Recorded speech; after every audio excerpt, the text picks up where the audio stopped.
power of 5. This is power 5. Okay, 2 into 10 to the power of 5 Newton per mm square. Determine the stress, strain, and elongation of the rod. So we'll go to the solution. First of all, we'll write the given data.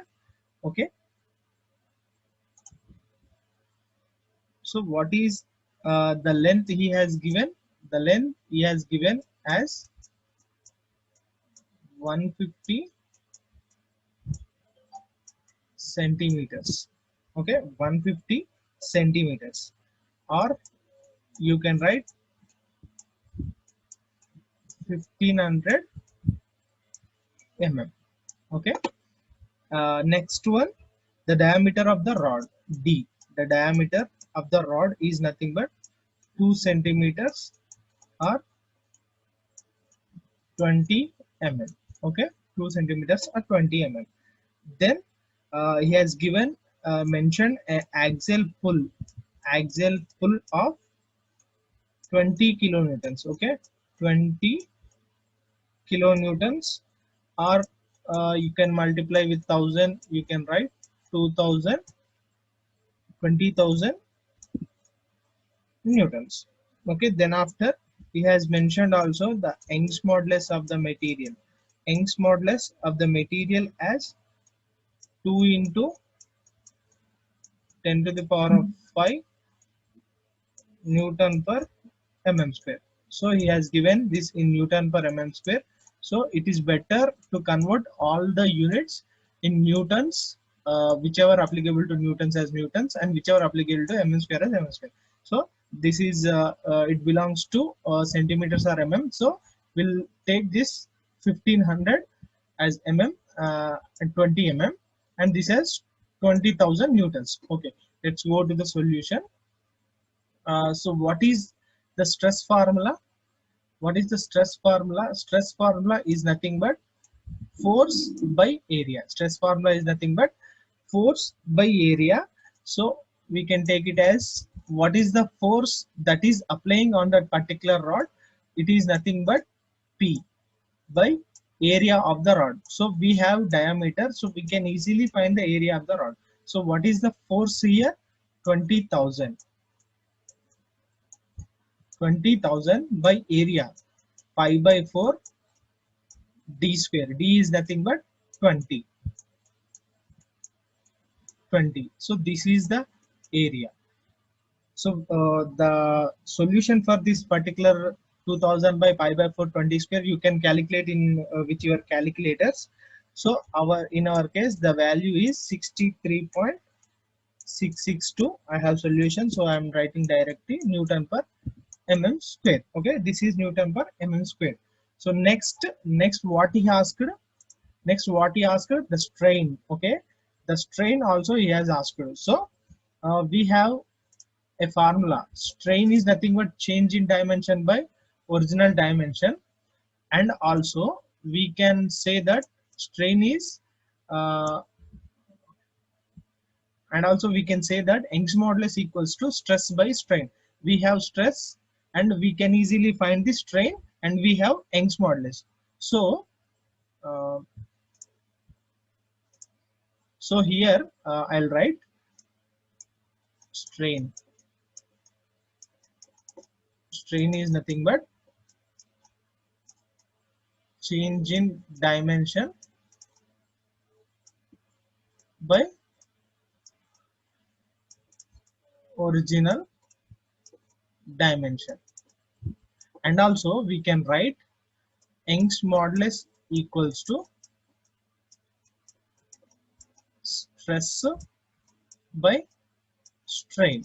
Okay, Young's modulus equals to, within elastic limit, Young's modulus equals to stress by strain. Okay, so we have stress, we have Young's modulus, so we can easily find the strain. So if you give symbol to this as sigma, and for this is something called epsilon, and this is E. This is epsilon and this is E. Okay, so here epsilon equals to,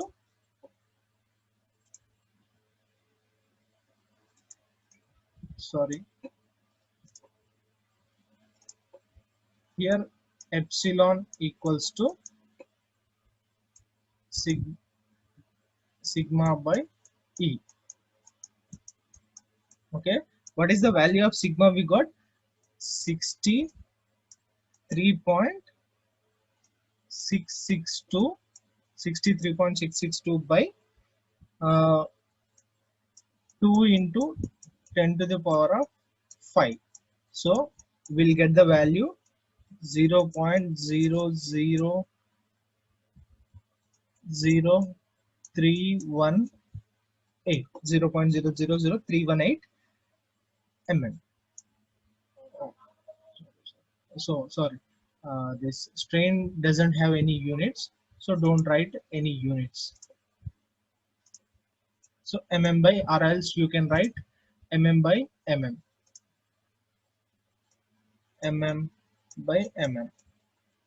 Okay, this is also will get cancelled these units. So next one what he asked, the elongation is obtained by using the elongation is obtained. So the elongation of the rod.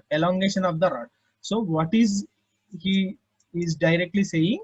The change in dimension by applying that stress, the changed in dimension of that particular rod by applying this 200 or something, what is that load, 20 kilonewtons of load. By applying this 20 kilonewtons of load, what is the change in diameter or change in dimension of that particular rod? So here we can we have strain also now, so we have original dimension, so we can easily write this change in dimension. So I'll write here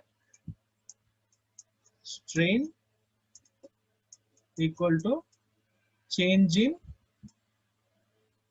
diameter by original diameter. So change in diameter equals to strain epsilon into D. So what is our epsilon? Epsilon we got as 0.0003118 and D as 150 mm. Okay, the change in dimension is now 0.477 centimeters. So this concludes our problem. Our the what were the required answers? The stress and the epsilon and the change in dimension. So all these three we have found. All these three we have found as 63.6, and this is this one, and this is this one. Okay, so this is how you need to write or so you need to solve the problem.